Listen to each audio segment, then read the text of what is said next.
Bonsoir mesdames, messieurs et bienvenue à Perspective. Hier, le nouvel archevêque de Montréal, Monseigneur Christian Lépine, a donné une conférence de presse. Le cardinal Jean-Claude Turcotte était présent et il s'est réjoui de cette nomination car Monseigneur Lépine connaît bien le diocèse.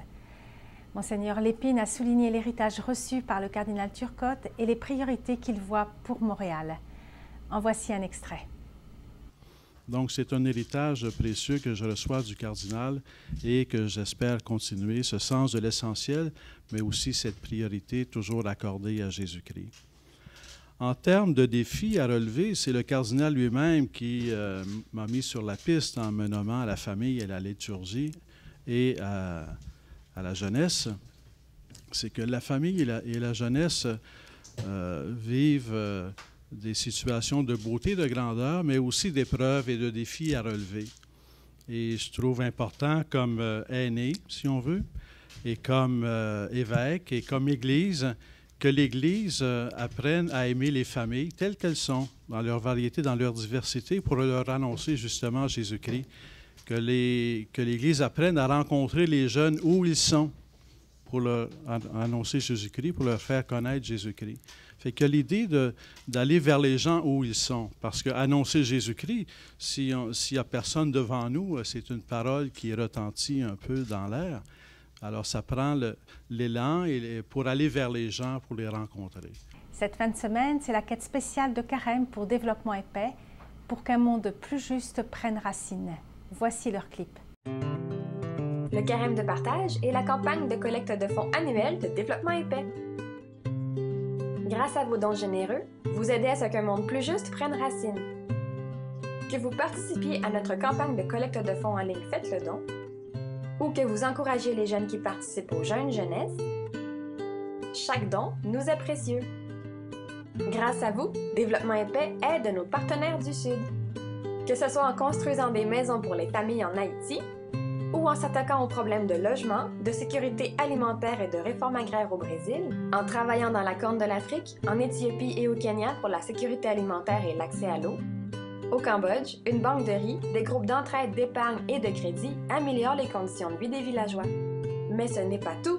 Avec l'aide de Développement et Paix, nos partenaires travaillent à bâtir un monde de justice grâce à 241 projets répartis dans 43 pays. Développement et Paix, c'est aussi un mouvement de plus de 10 000 membres à travers le Canada qui, à chaque année, font vivre nos campagnes d'éducation et du carême. Cette année, plus que jamais, nous vous encourageons à donner généreusement. Au nom de Développement et Paix, de nos membres et de nos partenaires, nous vous disons merci!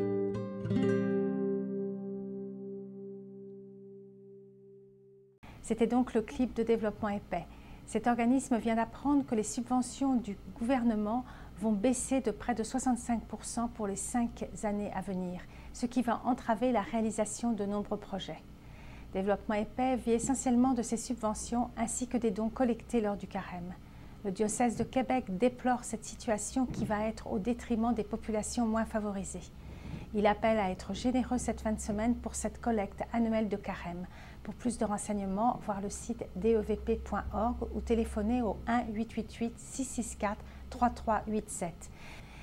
Dès demain, les églises du Mexique et de Cuba se préparent à recevoir le pape pour une visite apostolique qui sera délicate. Au Mexique, la population vit dans un climat de violence dû au cartel de la drogue et a besoin d'être réconfortée.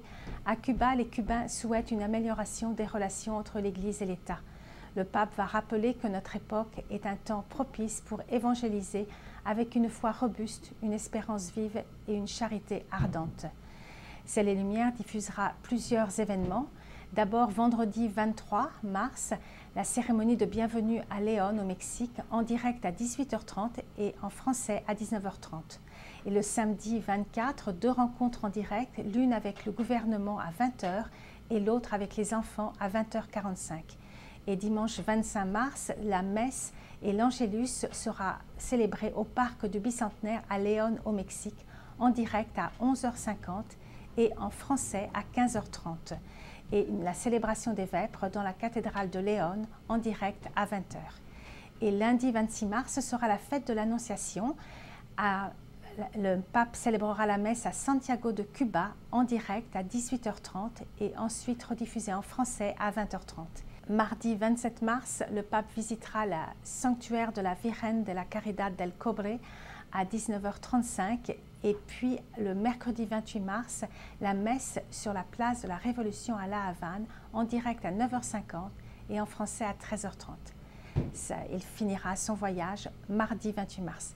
Notre programmation de lundi sera donc consacrée à la visite du pape à Cuba. Pour plus de renseignements, visitez notre blog. C'est tout pour aujourd'hui. À la prochaine.